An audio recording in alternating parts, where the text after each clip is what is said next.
Recapitulando lo que sucedió la semana antepasada, ¿verdad? Que estuvimos leyendo. Dice, al hablar estas cosas, muchos creyeron en él. Entonces Jesús decía a los judíos que habían creído en él: si ustedes permanecen en mí, en mi palabra, verdaderamente son mis discípulos, y conocerán la verdad, y la verdad los hará libres. Ellos le contestaron: somos descendientes de Abraham, y nunca hemos sido esclavos de nadie. ¿Cómo dices tú, serán libres? Jesús le respondió: en verdad les digo que todo el que comete pecado es esclavo del pecado, y el esclavo no queda en la casa para siempre. El Hijo sí permanece para siempre. Así que si el Hijo los hace libres, ustedes serán realmente libres. Sé que ustedes son descendientes de Abraham, y sin embargo me quieren matar porque mi palabra no tiene aceptación en ustedes. Yo hablo lo que he visto con mi padre, ustedes entonces hacen también lo que oyeron de su padre. Ellos le contestaron: Abraham es nuestro padre. Jesús les dijo: si son hijos de Abraham, hagan las obras de Abraham. Pero ahora me quieren matar, a mí que les he dicho la verdad que oí de Dios. Esto no lo hizo Abraham. Ustedes hacen las obras de su padre. Ellos le dijeron: nosotros no nacimos de fornicación, tenemos un padre, es decir, Dios. Jesús les dijo: si Dios fuera su padre, me amarían, porque yo salí de Dios y vine de él. Pues no he venido por mi propia iniciativa, sino que él me envió. ¿Por qué no entienden lo que digo? Porque no pueden oír mi palabra. Ustedes son de su padre el diablo y quieren hacer los deseos de su padre. Él fue un asesino desde el principio y no se ha mantenido en la verdad porque no hay verdad en él. Cuando habla mentira, habla de su propia naturaleza porque es mentiroso y el padre de la mentira. Pero porque yo digo la verdad, no me creen.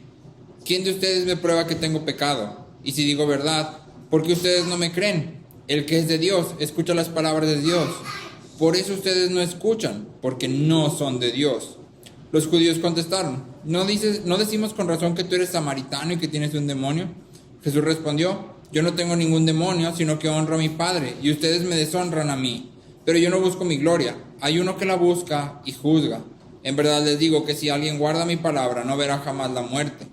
Los judíos le dijeron: ahora sí sabemos que tienes un demonio. Abraham murió y también los profetas, y tú dices: si alguien guarda mi palabra, ¿no probará jamás la muerte? ¿Eres tú acaso mayor que nuestro padre Abraham que murió? Los profetas también murieron. ¿Quién crees que eres? Jesús respondió: si yo mismo me glorifico, mi gloria no es nada. Es mi Padre el que me glorifica, y a quien ustedes dicen: Él es nuestro Dios. Ustedes no lo han conocido, pero yo lo conozco. Y si digo que no lo conozco, seré un mentiroso como ustedes. Pero sí lo conozco y guardo su palabra. Abraham, el padre de ustedes, se regocijó esperando ver mi día y lo vio y se alegró.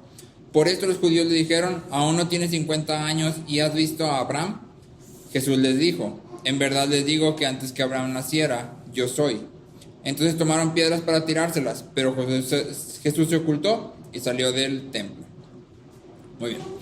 Entonces, en pasajes anteriores, Juan ya había introducido el tema de los falsos creyentes. Sí, acuérdate que la interacción aquí, por eso empezamos desde el 30, es: al hablar estas cosas muchos creyeron en él. Y luego Jesús volteó con esos que habían creído en él y empieza a decirles esto y aquello. Y vemos que la respuesta de estas personas que pseudo creyeron no es la de un creyente, ¿sí? Entonces, Juan ya nos había dicho: hay una fe que es falsa, hay una fe que es espuria. Hay gente que dice que cree, pero en realidad no cree. Pero hasta ahora Juan no había explicado por qué. ¿Por qué hay gente que dice que cree, pero en realidad no cree? ¿Por qué hay gente cuya profesión de fe es falsa? ¿Sí? Y entonces aquí Jesús hace explícita la condición de todos los hombres. ¿Sí? Y vamos a avanzar aquí en esta sección en 3 puntos. Vamos a ver primero los 2 problemas que Jesús hace explícitos. Los 2 problemas que Jesús hace explícitos. Y luego vamos a ver la solución a ambos problemas y la prueba. Entonces vamos a ver 2 problemas, una solución, una prueba. ¿Sí? 2 problemas, una solución, una prueba. Entonces, en primer lugar, si te fijaste, Jesús comienza diciendo que todos los hombres son esclavos. Nuestra cultura atesora la libertad. Si te pones a observar alrededor, nuestra cultura todo lo que quiere y lo que promueve es libertad. Tú tienes libertad para hacer lo que quieras hacer, tú tienes libertad para decidir sobre tu cuerpo, tú tienes libertad para vivir como tú quieras. Es más, tienes incluso la libertad de cambiar tu género si es que tu género no cuadra con lo que sientes. Si lo que sientes es distinto de lo que tú eres, no importa, eres libre de decidir ser absolutamente lo que tú quieras. Y entonces la libertad es algo que nuestra cultura atesora. Pero, en realidad, esto que la cultura llama libertad, la Biblia llama pecado. ¿Por qué? Porque la cultura dice libertad es creer lo que tú quieras y vivir como tú quieras. ¿Sí? Eso es libertad. Creer lo que tú quieras y vivir como tú quieras. Y a eso mismo la Biblia le llama pecado. ¿Sí? Rechazar o ignorar a Dios en el mundo que Él ha creado es pecado. ¿Sí? Decidir mi propia verdad y vivir como yo quiero es rechazar a Dios e ignorarlo. Es pecado. Y aquí es importante notar la profundidad del problema. ¿Sí? El problema no es solamente que pecamos. Todos podemos estar de acuerdo que pecamos. Todos los hombres pecan, todos fallamos, todos hemos transgredido la ley de Dios. Pero Jesús dice, todo el que peca es esclavo del pecado. Y entonces la pregunta es, ¿qué implica ser esclavo? Muchas personas, aun creyentes, afirman que la voluntad del hombre es libre, de tal manera que puede elegir bien o mal por igual. Otros creyentes afirman que existe una clase de gracia que nos capacita para cooperar con la obra de Dios si es que lo deseamos. Es decir, nuestra libertad es tal que tú y yo podemos decidir escoger a Dios o no escogerlo. ¿Sí? Tenemos esa capacidad porque hay libre albedrío. ¿Sí? Pero esta gracia que según estos creyentes tenemos no garantiza que seleccionaremos o que elegiremos caminar con Cristo. Simplemente nos capacita para cooperar, nos da la capacidad de tomar decisiones buenas, malas, elegir a Dios, no elegirlo. Sin embargo, las palabras de Jesús en este capítulo son bien claras. El hombre que peca es un esclavo, lo cual significa que su voluntad, su razonamiento, sus afectos son dominados por el pecado. El hombre que peca no puede elegir a Dios, no puede cooperar con Dios. En palabras de Agustín, aquel que está fuera de Cristo no puede no pecar, no puede no pecar. Y todo lo que el hombre hace, aún lo bueno, es pecado delante de Dios, porque no nace de la fe en Cristo. Romanos 14:23 dice, todo lo que no procede de fe es pecado. Entonces, aun cuando fuera de Cristo podemos hacer buenas obras, y existen hombres buenos en el sentido moral fuera de Cristo, ¿cierto o no? ¿Cuántas personas no existen fuera de Cristo que dan de comer a los pobres, trabajan en fundaciones, hacen cosas moralmente buenas, pero aún estas cosas moralmente buenas son pecado porque no proceden de la fe en Cristo? ¿Sí? Entonces, todos aquellos que pecan, Jesús está siendo claro, son esclavos. Tu voluntad, tus afectos, tu razonamiento está atado al pecado. No hay nada que tú puedas hacer para librarte de esta esclavitud. Pero, si eso no fuera poco, Jesús lleva esto todavía un paso más allá. Ser esclavo no es el único problema que los hombres tenemos. ¿Sí? El segundo problema es que todos tenemos un Padre.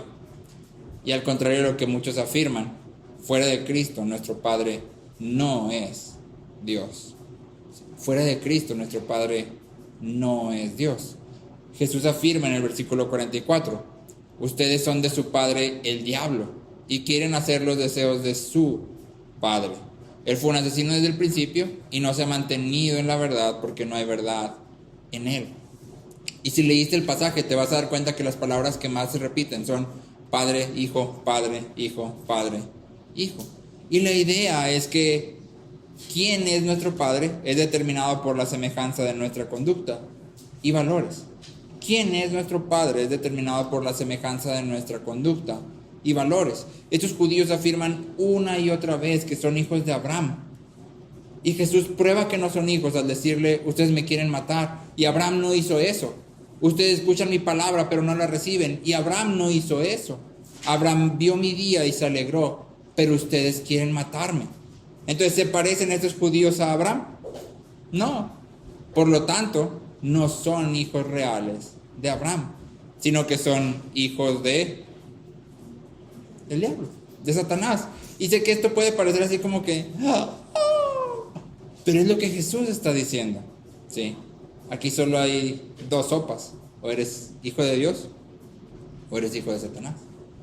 No hay otro. ¿Sí? Y entonces Jesús identifica dos características que nos pueden ayudar a nosotros a evaluarnos. ¿Sí? Porque yo no sé a quién se le ocurrió, supongo que algún pintor renacentista.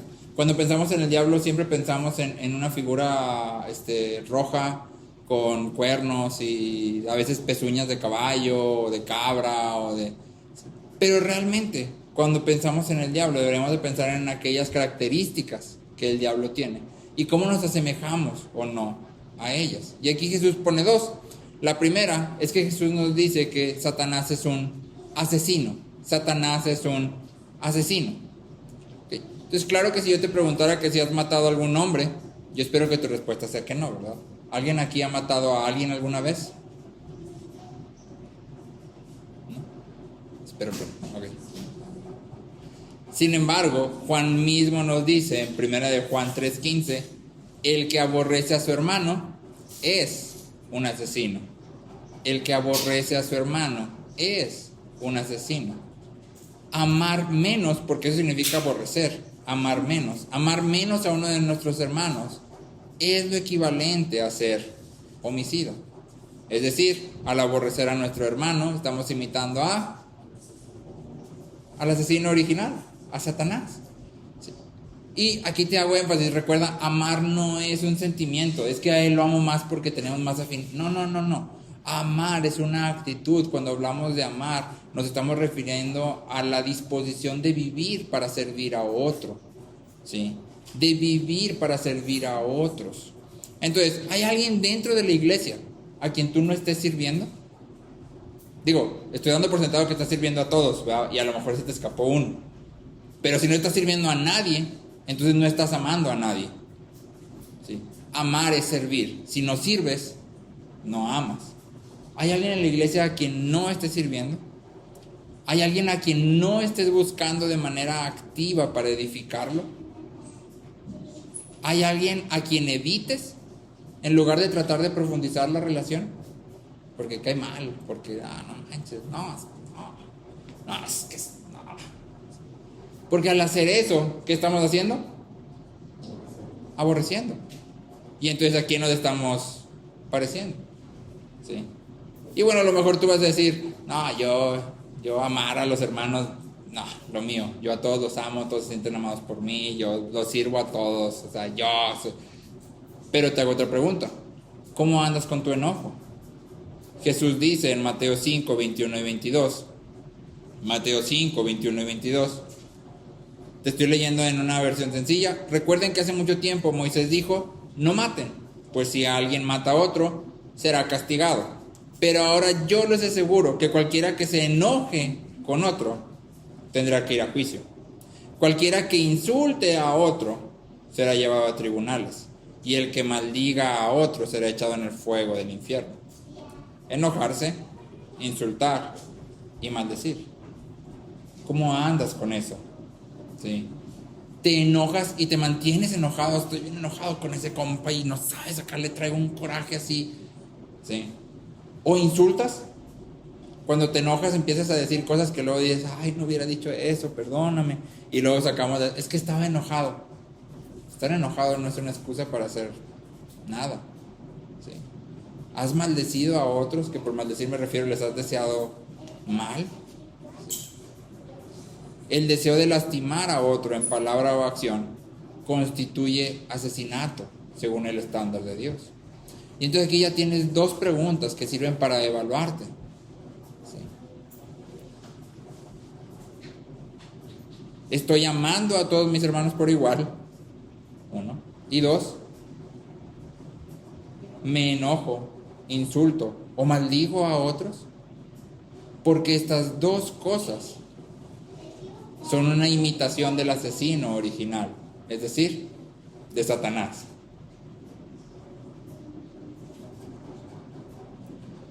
Entonces la primera característica que Jesús enfatiza de Satanás es un asesino. Pero en segundo lugar, Jesús nos dice que Satanás no se mantiene en la verdad porque no hay verdad en él.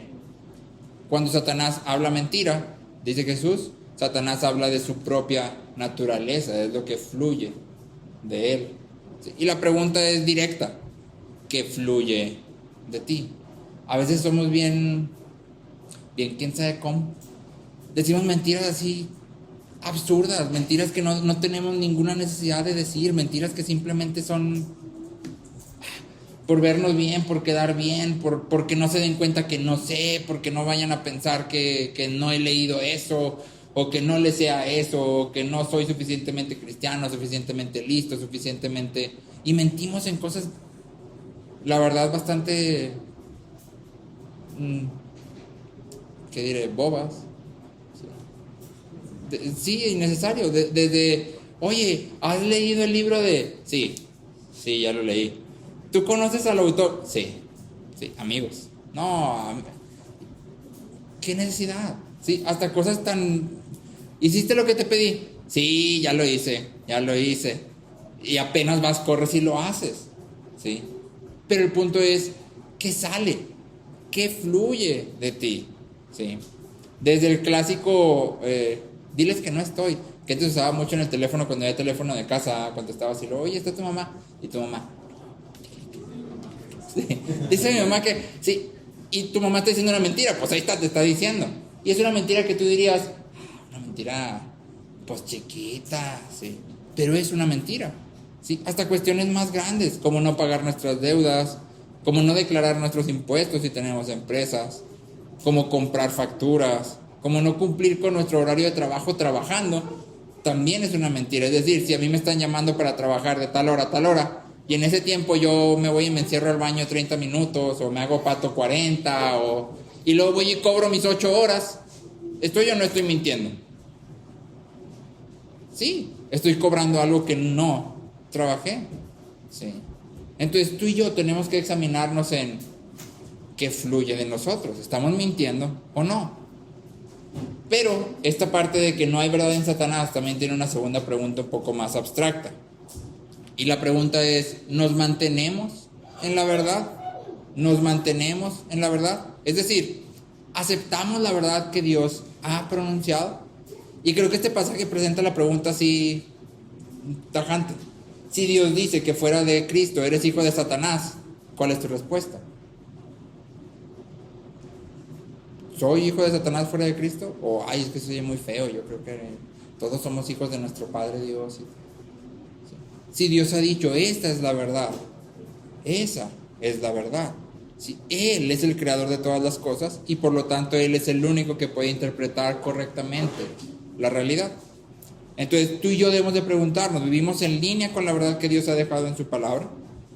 Si tomamos decisiones sin considerar lo que Él ha dicho, si rechazamos lo que su palabra afirma, si vivimos persiguiendo nuestros sueños o somos guiados por nuestras emociones, estamos activamente rechazando la verdad.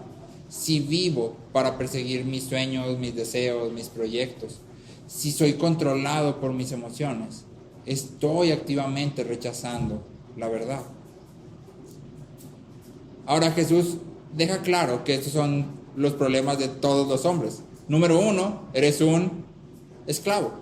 Eres un esclavo del pecado, no tienes ningún poder para librarte de eso. Y número 2, tienes un padre y ese padre no es Dios.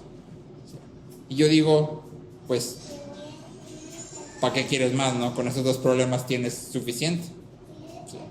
Pero Jesús no solo nos deja con el diagnóstico, sino que también nos ofrece una solución. Ante el problema de la esclavitud, Jesús dice en el versículo 36, si el Hijo los hace libres, ustedes serán realmente libres. Y por el Hijo se refiere a Él. Él es el Hijo. Nuestra única esperanza para dejar de ser esclavos del pecado es que Cristo nos rescate. Ante el problema de nuestra ascendencia, es decir, ante el problema de que tenemos un padre que yo creo que nadie quiere tener, la respuesta es la misma. En Gálatas, Pablo dice, pues todos ustedes son hijos de Dios mediante la fe en Cristo Jesús. Dios envió a su Hijo, nacido de mujer, nacido bajo la ley, a fin de que redimiera a los que estaban bajo la ley, para que recibiéramos la adopción de hijos. A través de la fe en Cristo, tú y yo somos adoptados como hijos de Dios. Al poner nuestra fe en Cristo, somos librados del poder, el castigo y la condenación del pecado, y al mismo tiempo somos adoptados por Dios, hechos sus hijos. Entonces, dos problemas que todos tenemos: somos esclavos, somos hijos del diablo. Una sola solución: Cristo es la solución. Poner nuestra fe en Cristo y depender totalmente de su obra nos libra del poder del pecado y nos hace sus hijos. Pero me gustaría que notaras aquí la forma específica en que Jesús plantea el problema del hombre. Jesús no dice: crean en mí para que sean hijos de Dios, ¿verdad que no? Jesús no dice: crean en mí para que sean hijos de Dios, sino dice: el que es de Dios escucha las palabras de Dios. Por eso ustedes no escuchan, porque no son de Dios. Dijimos que Juan ya había introducido el tema de la fe falsa. ¿Cuál es la razón para la fe falsa? Aquí Jesús lo hace explícito. Por eso ustedes no escuchan, porque no son de Dios. El problema es que estas personas no eran de Dios. Ese era su problema. ¿Sí? ¿Por qué no pueden escuchar? Porque no son de Dios. No son hijos de Dios. Eso es lo que los incapacita, el hecho de que no son hijos. Entonces la pregunta es: ¿qué sucede primero? ¿Creer o ser hijos? ¿Qué es lo primero? ¿Creer o ser hijos? ¿Sí? Y la respuesta fue dada en Juan 6, 44 y 45. Dice: nadie puede venir a mí si no lo trae el Padre que me envió. Todo el que ha oído y aprendido del Padre viene a mí. Podemos venir a Cristo porque el Padre nos ha elegido desde la eternidad para ser sus hijos. Es el Padre quien nos trae a Cristo para adoptarnos. Sí, es porque Él ya nos ha elegido para ser sus hijos. Mientras estamos fuera de Cristo, ¿de quién somos hijos? Del diablo. Pero Dios ya nos ha elegido para ser sus hijos, y eso implica que va a ser el proceso, el trámite de adopción. ¿Cuál es? Traernos a Cristo para que pongamos nuestra fe en Él. Y esta verdad, el hecho de que es Dios quien nos trae a Cristo y nos trae el arrepentimiento y nos trae para adoptarnos, Él hace absolutamente todo, debería de producir en nosotros mínimo 3 cosas. En primer lugar, debería producir humildad, al saber que nosotros no podemos hacer nada para salvarnos, no podemos cooperar con Dios. Es Él quien nos salva de principio a fin. No hay nada en nosotros que nos haga más capaces, más salvables, más deseables, más nada. Es Dios quien nos ha salvado, y eso debe producir en nosotros humildad. En segundo lugar, debería producir esperanza, al saber que todo el que Dios quiere vendrá a Él. No importa qué tan duro, qué tan pecador, qué tan perdido o hundido esté en el pecado, si Dios quiere, esa persona vendrá. Si Dios quiere, vendrá. Y número 3, debería producir en nosotros pasión por compartir el Evangelio. Al saber que es Dios quien hace toda la obra, nada depende de nosotros. Entonces tú y yo compartimos el Evangelio una y otra y otra y otra vez, porque tal vez en alguna de esas Dios tenga misericordia y se llegue el tiempo, y entonces la palabra surta efecto. Yo no lo sé. Lo que sí sé es que no importa qué tan dura la persona se vea, qué tanto me rechace, qué tan negada, perdida, hundida, ciega se vea, si Dios quiere, Dios lo va a traer. Y por eso yo trabajo con diligencia. Entonces la pregunta que todos deberíamos de sentir en nuestro corazón en este momento es: ¿quién es mi Padre? ¿A quién me estoy pareciendo? No basta con decir: ah, sí, he creído en Cristo. La prueba que Jesús está poniendo aquí es: tus obras, tus acciones demuestran quién es tu Padre. Entonces, cuando tú y yo examinamos nuestra vida, ¿quién es nuestro Padre? ¿A quién nos parecemos? ¿Realmente somos libres del pecado o seguimos esclavos? Y Jesús nos ofrece una forma de comprobar que realmente somos sus discípulos, de que realmente hemos depositado nuestra fe en Él. Dice, si ustedes permanecen en mi palabra, verdaderamente son mis discípulos y conocerán la verdad, y la verdad los hará libres. Si ustedes permanecen en mi palabra, verdaderamente son mis discípulos y conocerán la verdad, y la verdad los hará libres. Entonces, cuando tú y yo permanecemos en la palabra, esa es la prueba de que realmente somos discípulos, de que realmente somos hijos. ¿Y qué va a pasar? Vamos a conocer la verdad y esa verdad nos va a hacer libres. Vamos a parecernos más y más a Cristo. Vamos a parecernos más y más a nuestro Padre. Pero, ¿qué significa exactamente permanecer? Cuando hablamos de permanecer, ¿de qué estamos hablando? Y hay al menos 3 cosas que permanecer significa. Primero, permanecer significa creer. Creer que lo que la palabra dice es verdad.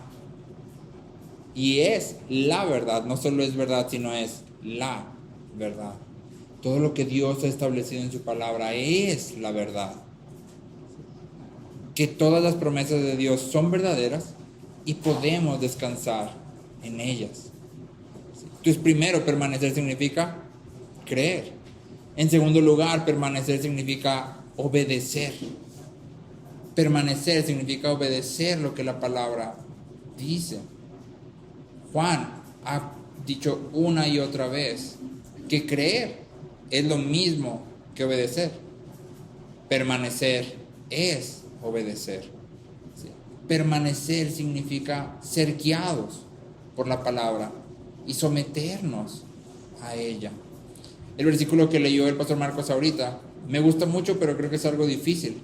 El salmista dice que me hiera el justo. ¿Sí? Que me hiera. No sé cuántas veces tú has pedido eso, que el justo me hiera con su palabra, que venga alguien y me diga la verdad, que me diga sí lo que estoy haciendo mal. Yo creo que a nadie nos gusta. Y al contrario, cuando viene alguien de nuestros hermanos y nos dice, generalmente tendemos a defendernos. No, pues tú también. Tú también el otro día yo te vi que... ¿sí?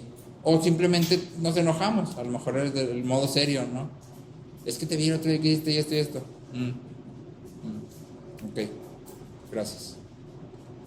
¿Y ya? O el modo sentido. Oye, es que el otro día vi que hiciste esto y esto y esto. Ok, gracias. Y ya las siguientes 2 semanas pasas.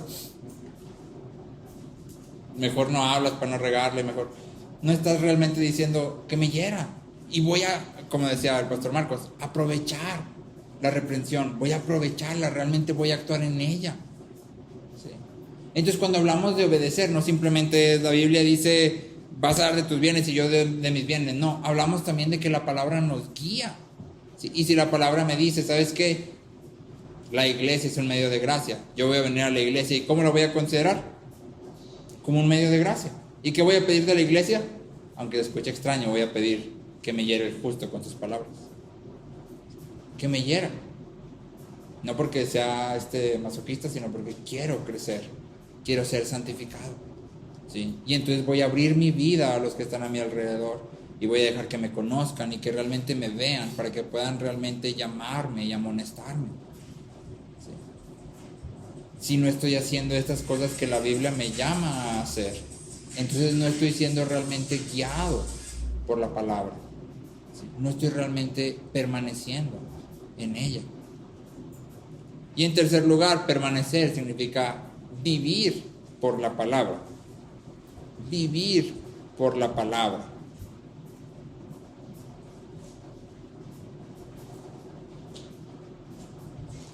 ¿Y estos dos están muy conectados? Sí. Están muy conectados, pero en vivir por la palabra me gustaría hacer énfasis en, significa que nuestros deseos, nuestros sueños, nuestras actitudes son totalmente transformadas por la Biblia. Son totalmente transformadas por la palabra. hace, no sé, como unos 2 años, Dios ha estado trabajando conmigo en el área de las finanzas y solía ser a un batallo, muy despilfarrado. Entonces empezó a gustarme mucho lo de grabar con las cámaras y tomar videos y todo eso. Y entonces de repente estaba yo en Facebook y luego, cámara tal, no sé qué, no sé, 40,000 pesos, 24 meses sin intereses. No, si me alcanza, cómprala. Y tarjetazo hay. Y compré, tenía 2 cámaras, tenía lentes, tenía luces, y tenía un chorro de cosas. Casi no tenía trabajo de eso, pero tenía un chorro de cosas y estaba comprando muchas cosas. Sí, la tarjeta estaba al tope y pues la verdad no podía, pero yo tenía cámaras. Pero entonces un día recuerdo que estaba leyendo un libro y no me acuerdo muy bien de qué estaba hablando el libro, pero me acuerdo que estaba hablando acerca de cuando tú y yo perseguimos nuestros sueños a costa de aquello que Dios nos llama a hacer. Sí, y en específico este autor estaba hablando de cuando tú y yo perseguimos nuestros sueños y dejamos de proveer para nuestra familia y dejamos de proveer para la iglesia y empezamos a vivir pidiéndole a todos que nos den dinero, que nos ayuden o que nos presten y entonces dejamos de utilizar nuestras finanzas para la gloria de Dios y lo usamos para nosotros mismos. Y lo estaba leyendo y me pudo muchísimo porque dije, no puede ser, soy yo. O sea, soy yo, esta persona aquí, soy yo. Y entonces lo que hice fue hablar con Franz y ya le dije, ¿sabes qué? Pues mira, sí me gusta un chorro, pero pues la verdad, pues ni la armo tanto y pues ni puedo, ¿va? Entonces empecé a vender todo. Empecé a vender todas mis cámaras, empecé a vender los lentes, empecé a vender. Y de verdad que sí me costó un chorro. Me costó mucho. Todavía veo a veces así cuando están grabando videos, porque todavía me sale a veces y digo, está padrísimo, no manches, y si compro otra cara. Porque me gusta, de verdad me gusta. Pero sé que no es a lo que la Biblia me llama. Y no porque Dios me haya dicho audiblemente, no vas a grabar video. No, simplemente es porque no tengo la capacidad en este momento de hacer eso. Y seguir utilizando mi tiempo y mis finanzas para la gloria de Dios. Es una u otra. ¿Cuál voy a hacer? La de la gloria de Dios. Pero, alguien tuvo que venir a decirme. Hubo una persona que escribió un libro que yo tomé y esa persona me hirió. Neta me hirió. Él ni sabe, ¿verdad? ¿Quién sabe dónde está esa persona? Ni me acuerdo. Él no sabe. Tal vez ya está con el Señor. Pero me hirió. La iglesia es un medio de gracia. ¿Sí? Y tú y yo debemos de vivir por la palabra. Si he de morir a mis sueños, si he de morir a mis proyectos, ¿sí?, por la gloria de Dios, lo voy a hacer. Porque eso es permanecer en la palabra. ¿Sí? Eso es permanecer en la palabra. Pero también algo que me llama la atención en la declaración de Jesús es que dice que si permanecemos en su palabra, somos verdaderamente sus discípulos, conoceremos la verdad y la verdad nos hará libres. Y esto es algo como extraño, porque ya Jesús nos dijo que somos esclavos. Entonces no primero para llegar a la palabra, o sea, porque para permanecer primero tienes que llegar, ¿no? Entonces no para llegar a la palabra, primero tienes que ser libre. Y aquí el círculo parece estar al revés, ¿no? Es como que llegas de esclavo, permaneces y luego eres libre, ¿sí? Pero en realidad lo que Jesús está diciendo es que cuando tú y yo permanezcamos en su palabra, vamos a crecer en libertad. Vamos a crecer en libertad. Y entonces la pregunta es, ¿qué es específicamente libertad? Ya hablamos de permanecer. Y en permanecer estamos hablando que vamos a crecer, vamos a creer, vamos a obedecer, vamos a vivir por la palabra. Obviamente, y lo estoy dejando de un lado, pero lo hago explícito aquí, permanecer implica conocer. ¿Sí? Yo no puedo permanecer en algo que no conozco. Permanecer en la palabra implica diligencia en estudiar la palabra. ¿Sí? Pero ¿qué significa libertad? ¿Sí? Libertad no se refiere a la capacidad de hacer lo que queramos. Soy libre porque puedo hacer todo lo que yo quiera. No. ¿Sí? Libertad significa o se refiere a la capacidad de disfrutar de hacer aquello para lo cual fuimos creados. La capacidad de disfrutar de hacer aquello para lo cual fuimos creados. ¿Para qué fuimos creados? Para glorificar a Dios y disfrutar de Él para siempre. Entonces, cuando Jesús dice, vas a permanecer en la palabra y vas a conocer la verdad y la verdad te hará libre, lo que está diciendo es, mientras tú permanezcas en la palabra y profundices en ella y vivas por ella y la creas y obedezcas la palabra, vas a estar creciendo, ¿sí?, en hacer aquello que Dios te ha llamado y en disfrutar aquello que Dios te ha llamado a hacer, ¿sí? La pregunta para ti, para mí es, ¿estás creciendo en glorificar a Dios? ¿Estás creciendo en glorificar a Dios? ¿O estás batallando con lo mismo desde que viniste a Cristo? ¿Estás creciendo en disfrutar de Dios? ¿O vives obedeciendo como si fuera algo impuesto? Tengo que obedecer a Dios porque si no, me va mal, Dios no me bendice, me voy derechito al... ¿Te deleitas en creer, obedecer y vivir por la palabra? Y no siempre va a ser fácil. Obedecer la palabra de Dios muchas veces nos va a costar. Pero creo que Cristo pone el ejemplo perfecto. ¿Te acuerdas que el autor de Hebreos dice que por el gozo puesto frente a Él soportó la cruz? ¿Cuál era el gozo puesto frente a Él? El traer a todos aquellos que el Padre había elegido. La recompensa estaba del otro lado. ¿Se deleita Cristo en la cruz? No, no. ¿Se deleita en la recompensa de la cruz? Sí. Por supuesto. Sí. Y eso es lo mismo que nos llama a hacer a ti y a mí. Morir a nosotros mismos no siempre va a ser deleitoso. Pero la recompensa de morir a nosotros mismos, que es glorificar a Dios, esa sí va a ser deleitosa. Sí. La marca de un verdadero discípulo es que está constantemente creciendo en glorificar y disfrutar de Dios. La marca de un verdadero discípulo es que está constantemente creciendo en glorificar y disfrutar de Dios. Entonces la pregunta es, ¿estás creciendo en estas dos áreas o no? Si aún no eres un verdadero discípulo de Cristo, si aún tu vida no es vivida para la gloria del Padre, si no te deleitas en hacer la voluntad de Dios, entonces implica que eres un esclavo del pecado y un hijo de Satanás. No hay otra. Sí. El llamado de Cristo es el mismo para todos los hombres. Ven a mí.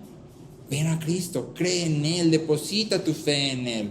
Fuera de Cristo solo hay vacío, desesperanza, esclavitud, muerte, condenación. Nada tiene sentido fuera de Cristo. Y nada va a poder llenarte. Y nada va a poder satisfacer la sed que tienes. Si ya eres creyente, el llamado de Cristo aquí es, permanece en la palabra. Permanece en la palabra.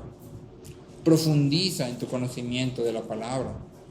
Crece en glorificar a Dios y disfrutar de Él. Para esto fuimos creados y para esto Cristo vino.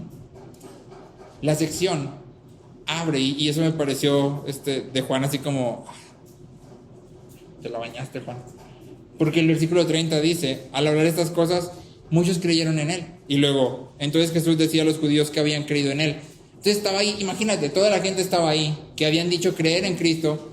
Y Jesús voltea y les dice, ¿sabes qué? Es que tienes un problema. Bueno, tienes dos. Eres esclavo del pecado y eres hijo del diablo. Que se supone que esta gente había creído en Jesús. Estaban ahí según porque habían creído en Jesús. Entonces, claro que a Jesús no le interesa aumentar el número de seguidores simplemente por aumentarlo. A Jesús no le interesa llenar sillas y lugares y edificios simplemente por llenarlos. Cuando hay gente que viene a Cristo, Cristo los confronta una y otra vez con lo que realmente significa seguir a Cristo. Bonhoeffer hacía la pregunta, ¿cuánto cuesta la gracia? La vida de Cristo, ¿sí? Es decir, cuesta muchísimo.